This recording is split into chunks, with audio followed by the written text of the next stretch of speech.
My name is Gavin Evans, and this is my review of Scream 3. And this review will have spoilers, so there's your warning.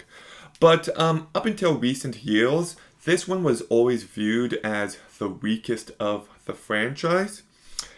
And I have now watched it numerous times, and it's easily the worst of the first four Scream movies. The drop off is so apparent. Now, that said, it's still not a bad movie. It's serviceable, but man, is it ever frustrating. So let's begin by talking about the cast, and Neve Campbell does a great job here. I love how much personality she brings to this character, and she has become a bit of a badass. She carries the movie incredibly well, and she really stands out. David Arquette does a good job. I'll talk more about his character later on, and Courtney Cox also does a good job, and I'll also talk more about her character later on. Patrick Dempsey, I like him as an actor. He was great in Thanksgiving and Enchanted, among other movies, but here he just doesn't have enough to do. He ends up being a rather forgettable character. Scott Foley, I don't like. I think he is the weakest villain of one of the weakest villains of this franchise, and he just doesn't really stand out. He's not over the top or campy enough or entertaining enough. He's just kind of there. Lance Henriksen does a perfectly fine job despite his minimal screen time. Parker Posey is really forgettable here, and Patrick Warburton, it's nice to see him in a movie like this. I just wish he had more to do. So the cast is actually pretty weak here, and the characters don't stand out enough. But right off the bat, one of my biggest issues with this movie and with the franchise in general is the handling of Dewey and Gale. They kinda should have just gotten together at the end of Scream 2, and then they constantly just regress these characters time and time again, and their relationship becomes so repetitive, and it all started with this movie. I found the decision to split them up to be truly baffling, and it never doesn't piss me off. Also, this is the first Scream movie not to be written by Kevin Williamson, and you can definitely tell. Because the meta angles here just don't really land. There's some neat ideas, but for the most part, it doesn't really feel like a Scream movie.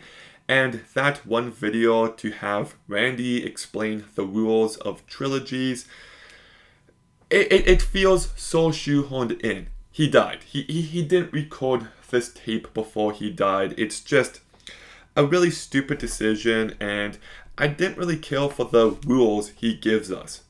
The rules in the first movie stand out. The rules in the second movie stand out. The rules here just feel like contrived nonsense, and look, my biggest issue with this movie is the entire backstory on Maureen. I just don't give a shit. I don't. I have zero investment in this plot, and the last act of this movie is a complete disaster, and I know they're like, oh, there's going to be some kind of secret backstory here, but just because you try to make it meta doesn't make it any less lame. I also thought this movie wasn't funny at all. So it doesn't have that well-written meta angle. It's filled with a bunch of nonsense. It's not funny. There's lots dragging this movie down, but I do like the use of the voice changer here and how it creates uncertainties within the characters. And it does have its fun, tense moments. The opening scene here is It's definitely a step down, but it's still an entertaining enough way to begin the movie. I do really like the scene where they're at the one person's house and the script is printing and they're trying to figure out what's going to happen next. That's actually one of the most clever moments of this movie. I do like when Sydney is getting chased through the empty sets in the back lot. That's a really creative scene. And I do kind of like how Scooby-Doo-ish the ending of this movie is. Like when they're getting chased through the house and there's all these trick doors and hidden passageways. That makes for some fun moments. And I do like how clumsy Ghostface is in this movie. Like, he is just tripping over everything. He is a complete mess, and it does make for some fun moments. So, I still like this movie overall. I do. But I think the character writing was a big step down.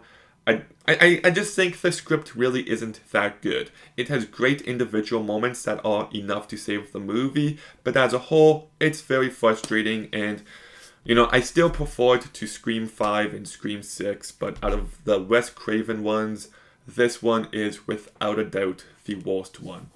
But, it's still a fine enough movie. I'll give it a 6 out of 10. I could still put on this movie and be entertained enough. It's just, why do they have to keep splitting Dewey and Gale up? Just, I hate that. I hate it so much when you get this couple that gets together and then the next movie, surprise, they'll split up. I hate that. I always fucking hate that. But Scream 3, have you seen it? What did you think? Let me know in the comments down below. Make sure you like, comment, subscribe. Stay tuned for more videos soon. And Gavin out.